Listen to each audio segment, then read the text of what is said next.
est à La Réunion. Le nom n'a pas été donné par hasard parce qu'on cohabite tout le monde ensemble. Tant qu'il y a du respect, il y a de l'amour. Ouais, voilà. Je suis à La Réunion, je suis chez moi. Et c'est ça la magie. Et si La Réunion était le meilleur exemple de vivre ensemble à la française? Ici, chrétiens, musulmans, hindous et autres croyants vivent en quasi parfaite harmonie depuis des siècles. Par son histoire et le métissage de sa population, La Réunion semble réussir là où de nombreuses régions du monde font face à des conflits interreligieux. On va essayer de comprendre quelle est la recette de l'île dans ce dialogue et au fond pourquoi La Réunion porte si bien son nom.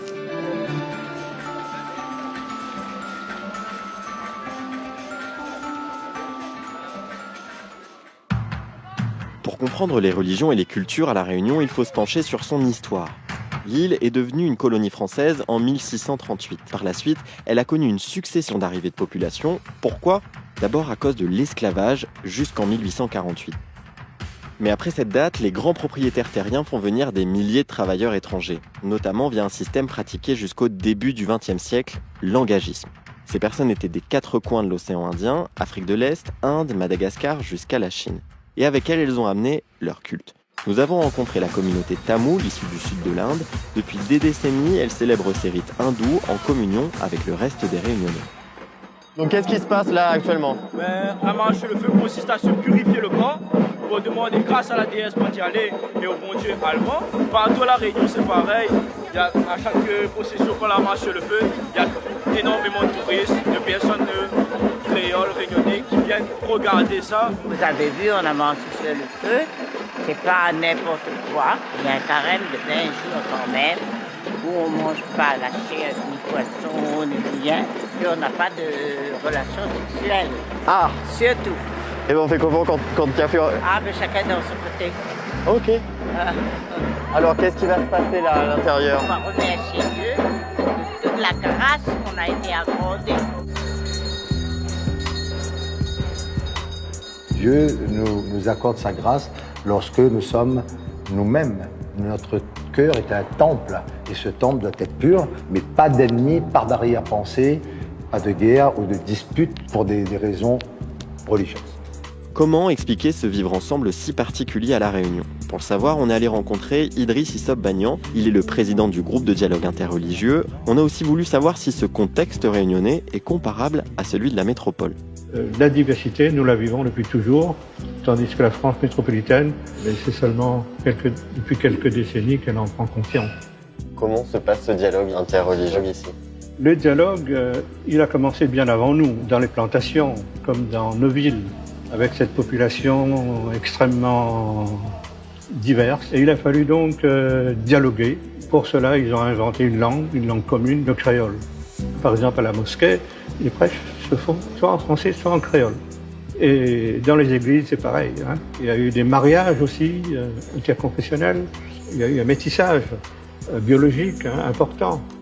Avec des générations de mariages mixtes, les Réunionnais vivent le multiculturalisme au sein même de leur famille.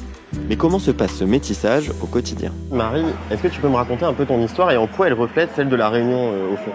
Alors mon histoire, elle est un peu comme l'histoire de tous les Réunionnais. Du côté de mon père, en fait, c'est Kafre Yab. Donc Kaf, c'est celui qui vient d'Afrique et Yab, c'est celui qui vient d'Europe. Et du côté de ma mère, en fait, nous sommes d'origine indo-musulmane. Son grand-père était musulman et sa grand-mère était une Indie. Ça fait beaucoup de mélange aujourd'hui, tu te sens où dans tout ça? Je me sens à la frontière de toutes ces cultures. En fait, à La Réunion, tout le monde fête Noël. Tout le monde fête l'Aïd. Tout le monde fête Gwandi. Le Gwandi, dont parle Marie, c'est un dieu guerrier et protecteur vénéré par la communauté chinoise de l'île. Elle dispose de 8 temples disséminés sur tout le département. Le temple Chan est le plus vieux de La Réunion. Il a été construit il y a plus de 120 ans avec l'arrivée des engagés chinois. Quand les Chinois se déplacent, c'est d'abord les hommes qui arrivent. Et comme la Chine est très très loin, il y a eu donc un choix de chercher une compagne réunionnaise, d'où le mélange. On vous appelle les Sinois ici? Les Chinois, oui. Chinois, c'est une expression créole.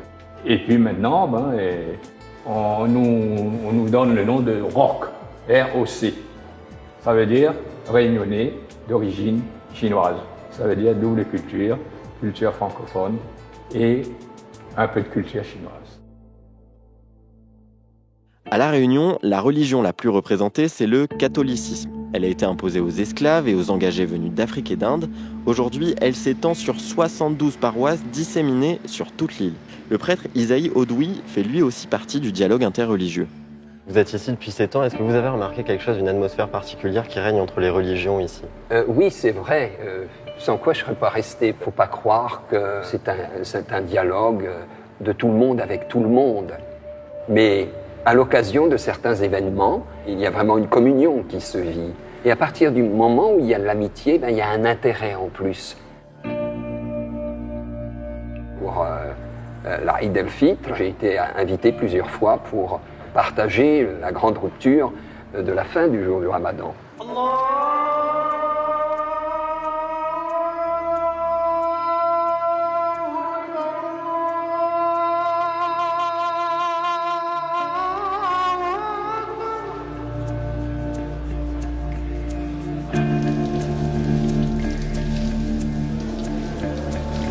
La Réunion est le seul département français avec Mayotte où l'appel à la prière est autorisé à être diffusé au-delà des murs des mosquées. Et c'est d'ailleurs à Saint-Denis qu'on retrouve la première mosquée de France. La mosquée Nour al-Islam a été inaugurée en 1905, 21 ans avant la grande mosquée de Paris. Les portes de la mosquée étaient grandes ouvertes, elles ne se sont jamais fermées. Jusqu'à aujourd'hui, nous accueillons tous les visiteurs à n'importe quel moment de la journée.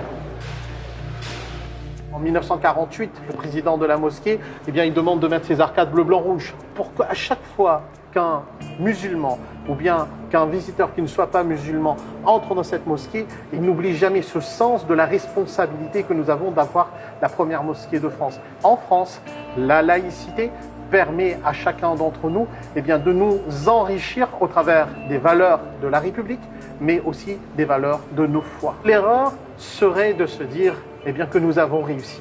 Nous aurons réussi si nous saurons transmettre cela aux générations futures et ils réussiront si de génération en génération nous réussissons à le transmettre.